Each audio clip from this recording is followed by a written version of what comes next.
Sir मेरे साथ actually एक प्रॉब्लम होती है जब क्या? मैं जैसे क्वेश्चन वगैरह करता हूँ, है ना? हम्म तो उसमें जैसे कोई फॉर्मूला आ गया किसी भी चीज़ का पुराने टॉपिक्स का, तो सर जब पुराने टॉपिक पढ़े थे तब तो इतना ध्यान दिया नहीं, हम्म। है ना? और मतलब मैं स्टैटिस्टिक्स बैकग्राउंड का नहीं हूँ, मैं बीटेक का हूँ। जी।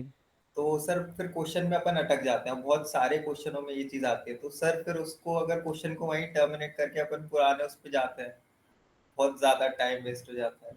नहीं नहीं, सारे टॉपिक नहीं पढ़ने को क्या जरूरत है एक्चुअली, क्या है ना, क्योंकि स्टैटिस्टिक्स तो फर्स्ट लाइन में यूज होती है। उसके बाद जो पूरी मैथमेटिक्स है, जैसे कहीं मीन निकालना है, जैसे सीडीएफ भी चल रहा था, तो बैकग्राउंड हाँ। स्टैटिस्टिक्स का डेफिनेशन है। लेकिन या स्टैटिस्टिक्स का थ्योरम हो गया, थ्योरम का प्रूफ मैथमेटिकली आएगा। फिर कोई क्वेश्चन सॉल्व कर रहे हो तो मैथ, ये तो इंटीग्रेशन आ जाएगा, डिफरेंशिएशन आ जाएगा, या कुछ इस तरह कॉन्सेप्ट्स आएंगे कैलकुलस के आगे, फंक्शन के आगे, जो लोअर क्लास में पढ़े थे। तो for that point of time you just go to, उतना ही देखो जितनी आपकी जरूरत है। अब वहाँ ये नहीं करना कि पूरे टॉपिक अब पढ़ने लगे जो बेसिक चाहिए, तो वहाँ क्या होगा, जो आगे चल रहा है वो सब छूट जाएगा आपका। सो ये सर इसी में बहुत टाइम वेस्ट हो रहा हाँ, है। क्योंकि ऐसा होता है, देखो ये भी सीरियस प्रॉब्लम है, बिकॉज ऐसा होगा एग्जाम में, आपको, आपने पूरा सिलेबस पढ़ लिया, तो जो क्वेश्चन पूछा आपने स्टार्ट तो किया, बट आप एंड नहीं कर पाओगे, और जब आप एंड नहीं कर पाओगे तो आंसर नहीं आएगा। तो जब आंसर नहीं आएगा तो आपके मार्क्स नहीं आएंगे एग्जाम में, क्योंकि एग्जाम में तो मार्क्स आंसर लाने के हैं। उन्होंने ये थोड़ी देखा एग्जाम वालों ने कि आपने कितने एफर्ट्स किए, वो तो ये देखा कि आपका आंसर सही आया गलत आया, इतना ही देखा उन्होंने बस। सर क्वेश्चन करके ही होगा वो तो सर। हाँ, तो वो प्रैक्टिस करके आपको बीच के स्टेप क्लियर होंगे, जब आप बहुत सारे क्वेश्चन, जैसे आपको रियलाइज क्यों हुआ, because you are solving now, तो ये रियलाइज हुआ। अब जो बच्चे सॉल्व नहीं कर रहे उनको ये भी रियलाइज नहीं होगा, वो सीधा एग्जाम में रियलाइज होगा उनको कि ये चीजें मुझे सर नहीं एक आती हैं। पूछना सर, गेट के फॉर्म आ गए क्या? नहीं, अभी आई थिंक दोनों एक साथ ही आएंगे, गेट का ऑलमोस्ट एक साथ ही 20 आता है। थी डेट, गेट के फॉर्म्स की तो। गेट का जो एग्जाम है, गेट 2025 ना, आई थिंक सिमिलर डेट पे ही, 3 सितंबर को जैम का शायद डेट दिया हुआ है गेट वालों का। कब से स्टार्ट है ये? गेट 2025 है ना। इसमें इंफॉर्मेशन दे रखा होगा, अरे यार। सर ये ऊपर आ रहा है नोटिफिकेशन में, लिंक पे। अच्छा, नोटिफिकेशन में क्लिक करूं ये, चलिए। इंफॉर्मेशन ब्रोशर 14 अगस्त को आएगा, गेट का पोस्टर 29 जुलाई को आ चुका होगा, है ना। और announcement of important dates related to GATE 23 जुलाई को ही आ चुका होना चाहिए। एप्लीकेशन फीस, तो ये सब तो आ गया होगा ना। अच्छा, there are no international centre for the GATE 2025 examination this, launch date of this, ये तो पुराना है ना, 29 जून, ये तो बहुत पहले, हम अगस्त में है एक्चुअली। तो इनका एप्लीकेशन क्या बोल रहा है, अप्लाई ऑनलाइन, देखते हैं कब का डेट दे रहा है, ये आया है कि नहीं। सर कोई बता रहा था सीनियर की कल ही आ जाए। नहीं, उसमें देखना पड़ेगा, इसने डेट तो यहाँ कहीं वेबसाइट पे दिखा नहीं रहा, देख लेते हैं, एक बार एक्सप्लोर करना पड़ेगा वेबसाइट को, तो जाके समझ आएगा। तो कहीं दिखा तो होना चाहिए, देखो आप लोग सर्च करके अपने टैब से। सर ऊपर था इम्पोर्टेंट डेट्स करके। हाँ, लेकिन इंपॉर्टेंट डेट्स का एक टैब होगा।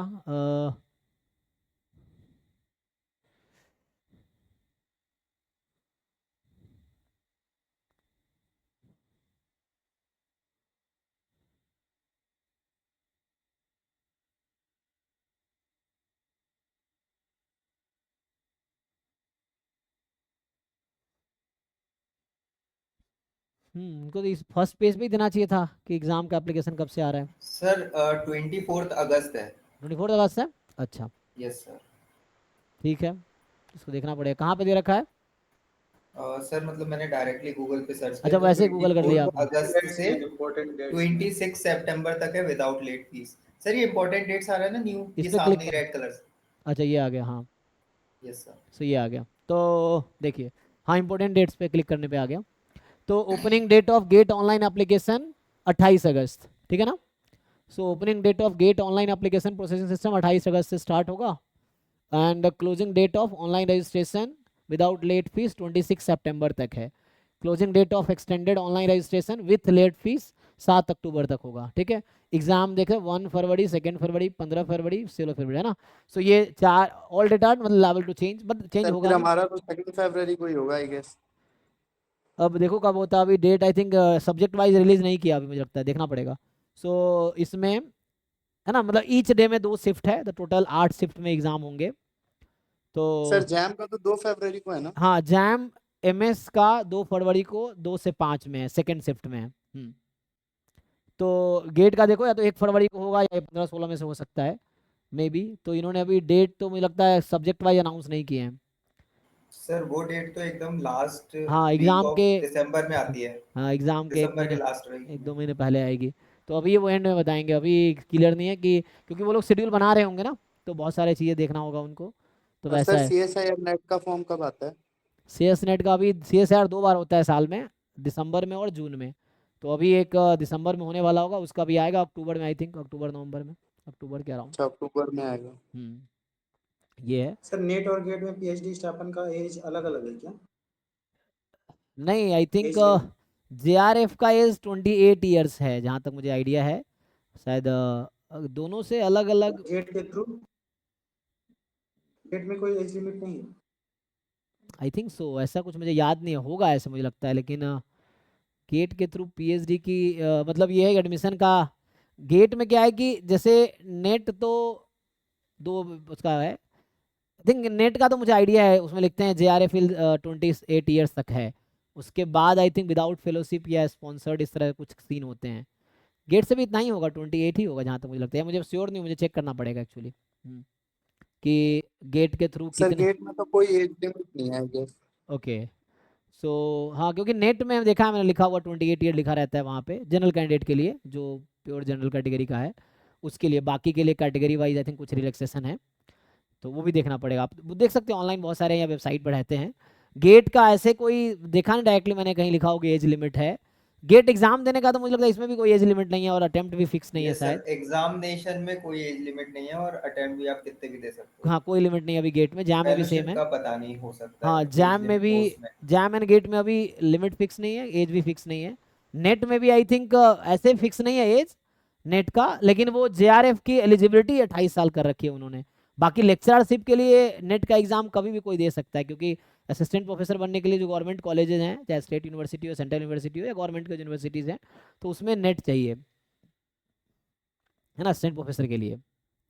तो उसके लिए है, तो उसकी कोई एज लिमिट नहीं है, असिस्टेंट प्रोफेसर बनने के लिए नेट देना, लेक्चरशिप के लिए कोई लिमिट नहीं है। JRF के लिए आई थिंक 28 ईयर है। गेट का कोई अभी तक मुझे देखा नहीं मैंने कहीं पे, तो शायद एज लिमिट ना हो, ये हो सकता है।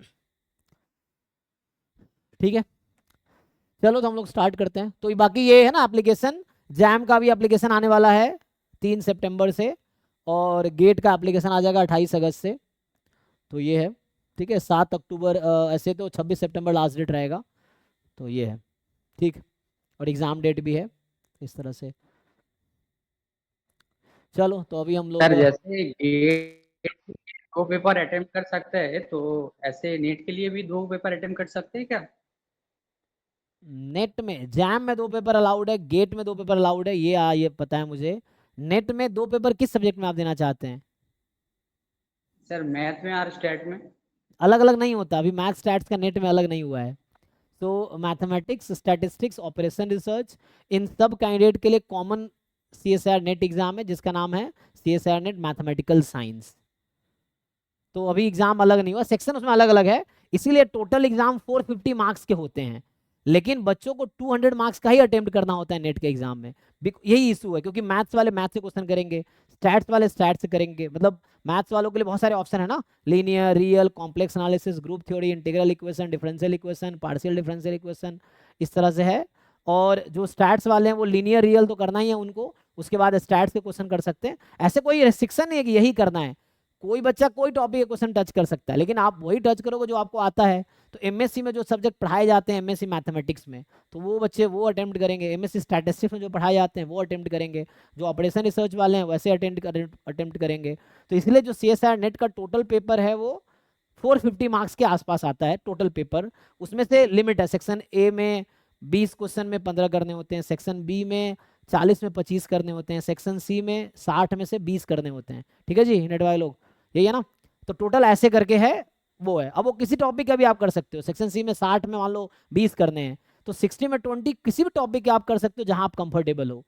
तो ये इसलिए हुआ है क्योंकि सबके लिए भी कॉमन एग्जाम, बट ऐसा बातें चल रही है, आगे पॉइंट हुआ है, तो आने वाले 1 साल में CSIR नेट का स्टैटिस्टिक्स अलग हो जाएगा, मैथमेटिक्स अलग हो जाएगा, जैसे अभी 2019 में 19 से पहले कोई गेट स्टैट्स का पेपर नहीं था। 2019 में गेट स्टैट्स अलग हुआ है, 2019 से गेट मैथमेटिक्स अलग है, गेट स्टैट्स अलग है। तो अब गेट मैथमेटिक्स में स्टैट्स के एक भी क्वेश्चन नहीं आते हैं, है ना, तो उनका प्योर मैथमेटिक्स के ही होता है। पहले क्या था, 19 से पहले गेट मैथमेटिक्स ही देना होता था, स्टैट्स वालों को भी मैथ्स वालों को भी। तो वहाँ भी स्टैट्स वालों को दिक्कत आती थी क्योंकि प्योर मैथमेटिक्स क्वेश्चन कर नहीं पाते, वहाँ ऑप्शन नहीं होता है। गेट में 65 क्वेश्चन आएंगे तो 65 के 65 अटेम्प्ट करने हैं आपको, जैम में 60 क्वेश्चन है तो 60 के 60 अटेम्प्ट करने हैं। लेकिन नेट में ऐसा नहीं है, तो नेट में भी अभी अलग हो जाएगा, CSIR नेट स्टैटिस्टिक्स अलग हो जाएगा, मैथमेटिक्स अलग हो जाएगा। अब हम लोगों को मैथमेटिक्स क्यों पढ़ना पड़ता है स्टैट्स वालों को, क्योंकि बिना मैथमेटिक्स की आप प्रूफ नहीं लिख पाएंगे, आगे कैलकुलेशन नहीं कर पाएंगे। तो स्टैटिस्टिक्स का जो बैकग्राउंड है, बेसिक है, जो बोन है, वो मैथमेटिक्स है। तो वो आप जब तक वो ठीक नहीं होगा तो आप कैलकुलेशन ही नहीं कर पाएंगे, कोई स्टेटमेंट प्रूफ नहीं कर पाएंगे, या आगे कैलकुलेशन है, जैसे लोग अभी कह रहे थे ना कि सॉल्यूशन स्टार्ट तो करते हैं एंड नहीं कर पाते हैं, क्योंकि बीच में पूरा मैथमेटिकल कैलकुलेशन है। और अगर आपका मैथमेटिकल बैकग्राउंड वीक है तो आप बीच में फंस जाएंगे, फिर आप एंड तक पहुंचेंगे नहीं, तो आपके क्वेश्चन के आंसर ही नहीं आएगा, तो एग्जाम क्वालिफाई नहीं होगा। तो इसलिए मैथमेटिकल बैकग्राउंड आपका स्ट्रांग होना चाहिए, सो दैट आप आंसर तक पहुंच सको एग्जाम के क्वेश्चन में। तो उसके लिए आपको सीखो, जैसे जहाँ पर गए, जहाँ फील हुआ ये टॉपिक नहीं आता, पहले वो बस सीख लो, वापस आ जाओ। ये नहीं कि पूरा बैकग्राउंड पढ़ने लगे ही छूट गया। तो जहाँ जिसकी जरूरत है उतना सीख के आप आगे बढ़ो, ठीक है। चलिए तो आगे बढ़ते सर हैं। गेट हाँ सर गेट ST का पूरा सिलेबस अगर कर ले तो जैम का सर कितना % पूरा कवर होगा? जैम का तो 100% कवर हो गया। गेट स्टैट्स में एक्स्ट्रा सिलेबस है जैम से, तो गेट स्टैटिस्टिक्स पूरा कर लिया तो जैम का 100% सिलेबस कवर हो गया। जो गेट का सिलेबस है उसमें जैम का 100% सिलेबस है। जैम का जो सिलेबस है वो पूरा गेट में 65 मार्क्स का है, 65 to 70 मार्क्स का, ठीक है। सर गेट और जैम का स्टैटिस्टिक्स का दोनों कोलाइड तो नहीं करता होगा ना कभी? नहीं, ऐसा कभी नहीं होगा, ऐसा नहीं होगा। हाँ, एक टाइम पे नहीं। ऐसा हुआ है कि 9 से 12 गेट स्टैट्स है, 2 से 5 जैम स्टैट्स है। लास्ट ईयर ही हुआ था, 2023 वाले एग्जाम में ऐसा हुआ था, 2023 में ऐसा हुआ था कि फर्स्ट तो शिफ्ट में सेंटर गेट। अलग अलग रहेगा तो दिक्कत हो जाएगा। हाँ, लेकिन ऐसा होना नहीं चाहिए, एक शहर में जनरली रहता है तो वैसा होता मेरे है, शहर दिक्कत में हुआ सर था। जैम नहीं है, गेट होता है, जैम नहीं होता है। तो जनरली ऐसा नहीं होता है। एक बार अभी हुआ था 2023 में, ऐसा हुआ था कि 9 से 12 में, है ना, तो बट सेम डे अवॉइड करते, सेम डे नहीं हो, कभी उनकी मजबूरी होती है, मान लो क्योंकि गेट में अराउंड 30 पेपर्स हैं, तो 30 डिफरेंट सब्जेक्ट को उनको कंबाइन करना है, 2 पेपर अलाउड है, तो उसके हिसाब से वो लोग ना बनाते हैं। बट ऐसा नहीं होगा, सेम टाइम सेम डे नहीं होगा गेट और जैम स्टैट्स का।